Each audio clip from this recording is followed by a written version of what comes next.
Imphal East District ke Khundrakpam Assembly Constituency ki manung chanda laiba Pukhau na Harup Makalekai amadi akoiba mafam singda Kuki singna bunker kya Sajinlakpadagi Meeyamna Meepainare अखोई लो उबगी ngai हाबजे को Gorkha regiment ngai हाय अखोई सिगी मनुंग गोला एमा चंगजला कांदा ngai हाय असिदेदगी हेन हेक लांजलुबद मनुंग ददी अखोई गी लोक म्याम अम लेरिबा सि हेक लांजलुब मतमदा मोय कुकीना नोंमै कापकनी नोय सिगनी अखोइनदी मोयद खुटहनब यादे हाय अदेगी सलहोइब चंगजु मोय अदु लांजनब यादे अखोई खुटहनगनी ने यारकते चंगहनद्रे अखोई लोय तानथोरए अदु मोयना खुटहनब याद्रिजि करी मरमगिनो अखोइबु ngakpi senbigani na la eraga moyna khulai thaba yadragadi अखोई सिबदु मोय येंगाga हनगे हाबरा इरांग अमा थोलकप मतमदा नोंमै मखोल अमा ताब मतमदा नुंदांगदा नोंमै मखोल अमा ताब मतमदा मोयगी गारीदा लोइना काखलगा गारी मा माइ लैथोगा रेडीदा लोइ लैगी बसेनगदौगी अदुदि तौहननिंगदे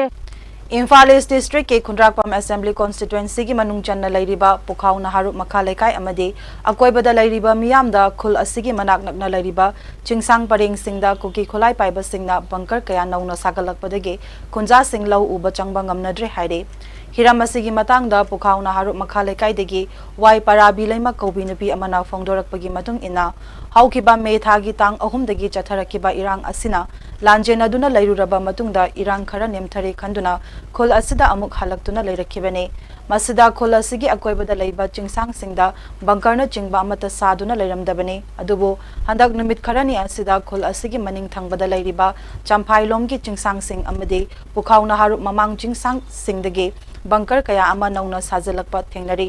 masida Union Home Minister Amit Sahana chingi mafam singda ngaklaga tampaki mafam singda CM na ngaklagani haikiba wafam sing ase tawoinana hojik sing singda bunker kaya ama sajilakpa leptre loinana chingkhong chingya singda Gorkha Regiment personnel singna lau singu batauriba laumi singda ngakliba asisu chingkhong chingya singi arapa mafam singda ngak sen binaba lau uba amadi lau khoiba changbada Kuki singna khunja singda nomai kapsilakle masida Gorkha Regiment singna handuna nomai maru ama fawba kapte haire amadi mafam asidagi GR personnel sing ase lauthokuna state force na mahut Sinduna Tambigadabani Haike. Kogidamakta when a mating pangbala in Haidana Libiriba sing dinner Sibogda, Hoylena Lena, Bakarma sing Hanzalakpa, Aduga, Equi Kunzasing J. Pukau Yamna Aruba Pibam the lady. Gorka is a man Lena Lena, Quagi Bakarma sing Hangalaiba Aduga, Pukau Lakon sing, a Quagi Tumkong, a Haibong Hobi, Sidagi Wena, Ishagi low Makogi Gari Person Loy, Bazingham low Kobazapamatam, no make up of Matamda, Quagi Kunzasing Nakpi and Ladiba, Makoina Tara Iba are missing a sinna, Karim ta haide no mai kap paga lakpa matamna makoina kutharaga akhoi mateng pangane laibiriba makoina no mai kap paga akhoi khunja sing surga chaba akhoi jingjidai jida khoina kaimta khut hanbidaba kaimta tawbidaba khoina ngakpi gane hairaga sum hengalakpa ngarang maksu ngasing maksu hajikse akhoina sigi naharup ki hek turen wangmada champhai haina khulama khaklai sigi champhai haiba khula sidai da Kuki laloba sing ni chingneba singna bunker masing khangdana sagalakpa phuju ke hek tainaba jidai da akhoina Gorkha jingjina makoina ngakpiri hairaga karimta hajipokta jekching tharau lakhotpitaba phibam urakpa